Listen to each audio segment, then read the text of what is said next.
টাকা? আপনি এত টাকা টাকা করেন কেন?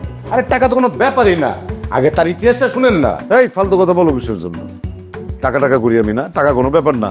তুমি দেখছো না টাকার জন্য আমি কোথা থেকে কোথায় এসে পড়ছি? টাকা কোনো ব্যাপার না বলতেছো? তার গল্প পরে শুনবো, আগে টাকাগুলি দে।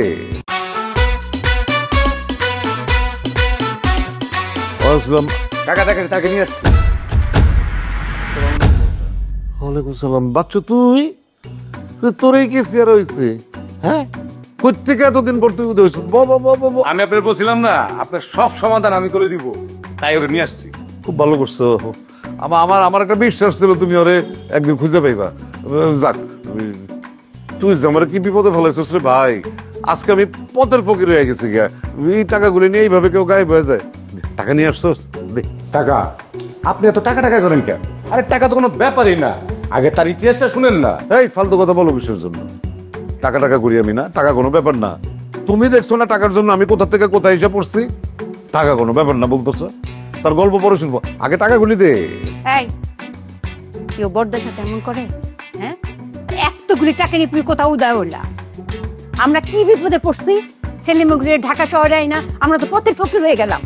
মানুষ আমাদের কত অপমান করলো। তোমার কি কোনো বুদ্ধি বিবেচনা নাই? তোমার এই বড়দা আজকে সংসার চালানোর জন্য একটা ছোটখাটো চাকরি পর্যন্ত করতেছে, তুমি বুঝতে পারতেছ?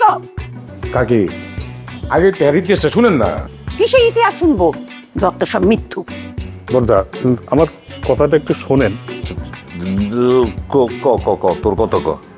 আপনার কাছ থেকে যে টাকাটা নিছিলাম সেইটা নিয়ে আমি বিদেশ গেছিলাম। এই মিথ্যা কথা করার জায়গা পড়ো না। বিদেশ যেতে তোমার এত টাকা লাগে?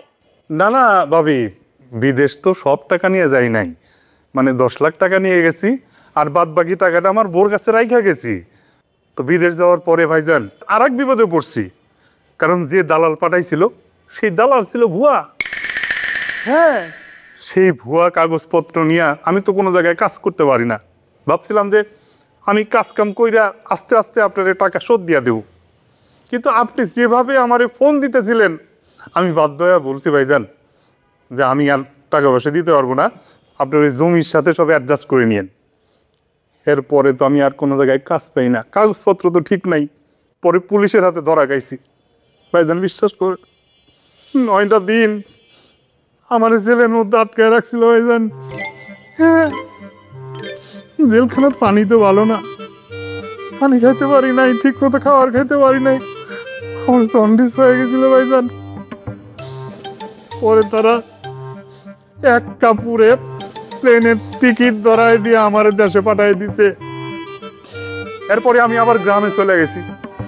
গ্রামে যায় তো আর এক কাহিনী, যায় দেখি সব ঘরে তালা দিয়া। মামা, ঘরে তালা দেয়া কেন? বউ কই? ভাবলাম বউ বাপের বাড়ি গেছে।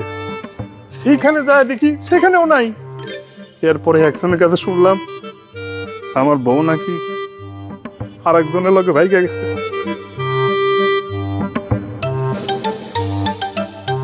বড়দার সাথে টাকা পয়সা নিয়ে বেইমানি করলে মানুষের এইরকম অবস্থাই হয়।